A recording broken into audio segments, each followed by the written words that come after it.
Isaiah didn't say casino die. Hear me. I mean, that was not a bad message to send to the king already. Who want to hammer up? The postman is there killed. And the area people killing the messengers. So he just come and drop a message. Right? Dogs. Yeah. He just come and give the message and he gone. But by the time we reach up at the courtyard, the Lord said, I want him to go back. And tell Hezekiah, I give him 15 more years. Now, he had bargaining power because of the way he walked before God. You can't want to live all how and want to come and bargain with God. It is the obedient to bargain with God. Huh? Abraham bargained with God. God ready to destroy Sodom and Gomorrah. You remember that? And he said, shall I tell my friend what I'm going to do? He called Abraham friend. Shall I tell her? He said, I'm going to destroy Sodom. He said, how are you going to destroy Sodom? You're going to destroy it? He said, so what about 50 righteous people there? You will still destroy the place? He said, if I find 50 righteous people there, I will save the place. He says, oh, okay, do that fast. What about if I find 30? I stand against Abraham. But Abraham, because of the way he walked before God, he could have bargained with God. And as you know, that's how Lot, his nephew, and his family were saved. That's how they were saved, you know. Because when he went down, their fellas went down to destroy, you know. They went to destroy. But because they were talking to Abraham, they went down to secure the righteous first. Yes, the scripture said that righteous man first. They went on to secure the righteous first and then destroy. Oh, you remember Moses? God gets so upset with these stiff-necked people. He said, I'll kill all of them. And I am God. I can raise up a nation now for now. Moses said, I hear you, you know. But if you touch any one of them, I am God. Oh. I said, Moses, what? You know what he said? You telling God? God said, I give it all everything all I pray for, but I ain't coming with all them. Moses said, if you ain't coming with us, we're not going. What? If you have a perfect heart before God, you have bargaining power of God. That's what Satan doesn't want you to know. You keep letting you keep sorry for yourself all the time, or keep making you feel guilty for things that God doesn't forgive you a long, long time. Throw that thing in your face. Why? So that you have no power to bargain. You have no power to negotiate with God. Isaiah said, God said, command me and I'll do things you'll see. You command what? You have nothing to say because you're afraid somebody will steal the job up in front of you. Next point. Do you know that you can pray for a perfect heart for someone? As I said, we did that Friday night. What was nice, look at 1 Chronicles 28:9 and then we go to 29:19. This is David talking to Solomon. And thou, Solomon, my son, know thou the God of thy father, and serve him with a perfect heart, and a willing mind. For the Lord searcheth all the heart and understandeth all the imaginations of the thoughts.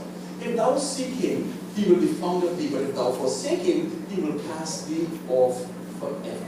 I find that is fair. That's all. If you seek me, you will find me. But if you're not interested in me,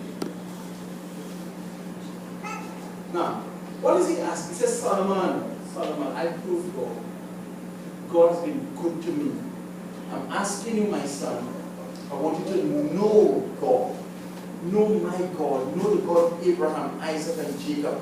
But you have to serve him with a perfect heart. Remember what he said about Amaziah? He did that with his right, but not with a perfect heart. He says, Solomon, I'm begging you, do it with a perfect heart. And you see how good God is. You see how wonderful God is.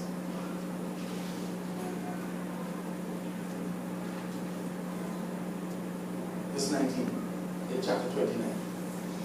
Verse Chronicles 7. And then now, he says, let me not leave this up to chance, let me pray. And he's praying to God and he says, God, give unto Solomon my son a perfect heart. A perfect heart to do what? To keep thy commandments and thy testimonies and thy statutes. And to do all these things, to build a palace for which I have made provision. You can pray for your children. Yes? You can pray for your children. Lord, there's some children that have a perfect habit for you. You can pray for your husband, for your wife, for anybody. Pray for their heart. Pray for their heart. I want you to know God wouldn't overpower them though. But from the time they incline themselves to seek God, you'll see quickly God will rush into their lives. Why? There was some prayer waiting for them. There was a prayer that you prayed waiting for them. Second to last one. 1 Chronicles 29:9. As the Lord was speaking about giving. And I want you to know giving.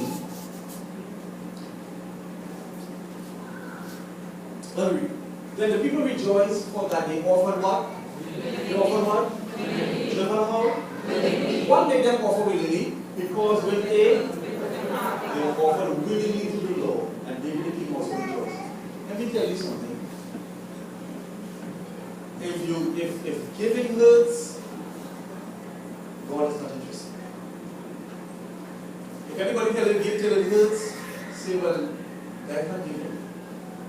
If it hurted me, then it's not giving. The scripture didn't say that that woman of Zarephath who gave Elijah her last. The scripture didn't say she moaned on that.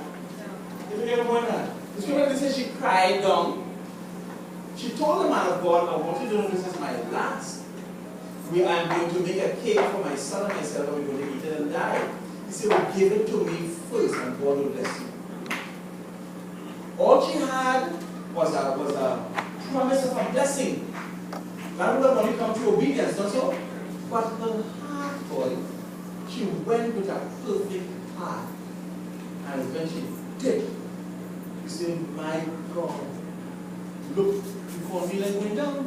When she poured the oil, my God, look at the beautiful love of oil. With a perfect heart.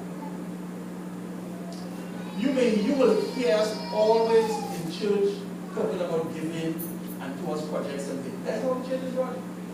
Let me tell you something. A church is not supposed to be carrying out no donation sheet to get to buy a check. Let's think about it. Who gave you the strength to give you the job? Who? And now he asking for a chair in his house, and you go and ask a person who doesn't come to this church or any church to give to here? Come on. When you build your house, you go and ask them the neighbor next door to buy a shirt. Sometimes we but I don't know. I never know what I never see anybody but oh, please God.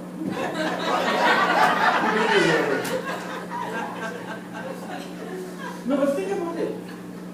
The way God blesses us is through giving.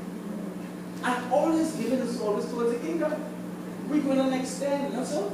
So where do you have any money from? Do you think you're going to sell bottle? No. The money is already in the house. It is already here. But you think I will force you to give? If I force you to give, then you're not giving things with that perfect heart. Then you don't understand where anything came from. You thought it was yours. That's why you will not enjoy it. Because you thought it was yours. If you know everything is God-owned, you will really enjoy it. Because you know you have to give it back to Him.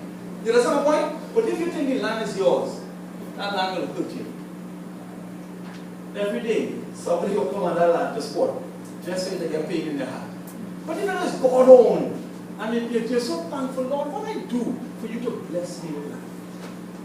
You're so good to me. This is your land. I have to die and leave it here. But you're blessed with the heart. What I do to have this car, it is you that bless me. But if you keep stroking my car, nobody will ever touch my car. You can't enjoy your own car. You're alone in your car. Always lonely in your own car. Come on. Because you know that things came from God. And it will all go back to God. And so if He asks you back for it for a while, is that He wants to give you something else, which is usually better? Or just to check out your heart to see if you will fail the test. And verse 17 of this same chapter says, God tries your heart. God tries your heart. In verse 17, let's look at verse 17. I know also, my God, that thou triest the heart, yes, and hast pleasure in uprightness. For me, in the uprightness of my heart, I have willingly offered these things, and now have I seen with joy by people which are present here to offer willingly unto thee. That's why you know what I am, and I know you have evidence. There's not a day that I have raised monies here without putting. Not a single day. David set the example for me here. David gave willingly. Willingly. You know, we boast the other day, and don't doubt, Camille, don't doubt. You know, you're eating that, don't doubt. Okay, so pray the Lord bless the church with 11 acres. How can I say that? If I didn't start, I don't start it. I give him a trade, bam, we get 11. That's how people do it.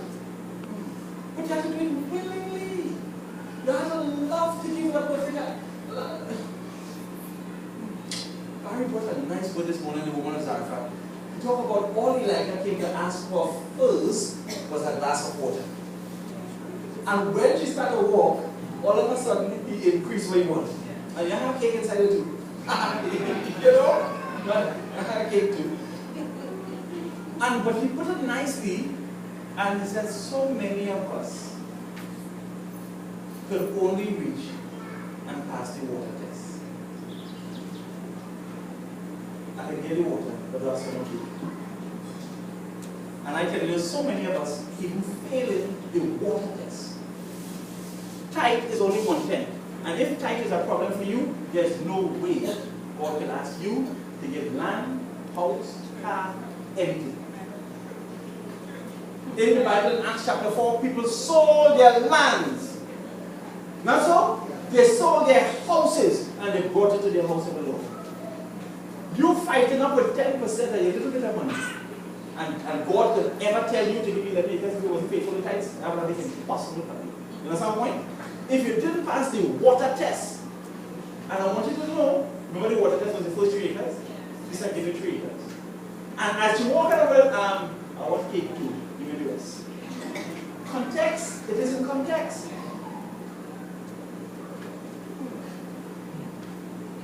And so God blesses people. Amen. The question is whether you believe God is alive or doesn't lie. I can tell you this. Whatever I have, I want to thank God for it. But you know what I know? Not one thing is mine.